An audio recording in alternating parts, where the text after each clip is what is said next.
నన్ను చూస్తుంటే అసహ్యంగా ఉంది కదూ. ఎదుటి మనిషిని అసహించుకునే అలవాటు పేదవాళ్ళకు ఉండదు.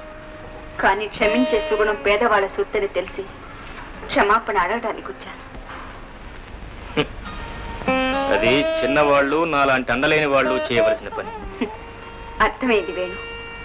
ఒకప్పుడు హాస్యానికి నిన్ను క్షమాపణ అడగమన్నాను, కానీ ఇప్పుడు మనస్ఫూర్తిగా నేనే క్షమాపణ అడుగుతున్నాను. ఏం తప్పు చేసేవని?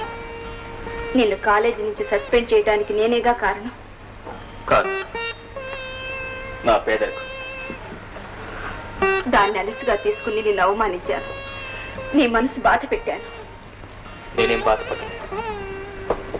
వారం రోజులే కదా. కావచ్చు, కానీ ఆ శిక్ష నీలాంటి మంచి వాడిని ఎంతగా నొప్పిస్తుందో నేను అర్థం చేసుకోగలను. నన్ను క్షమించలేను.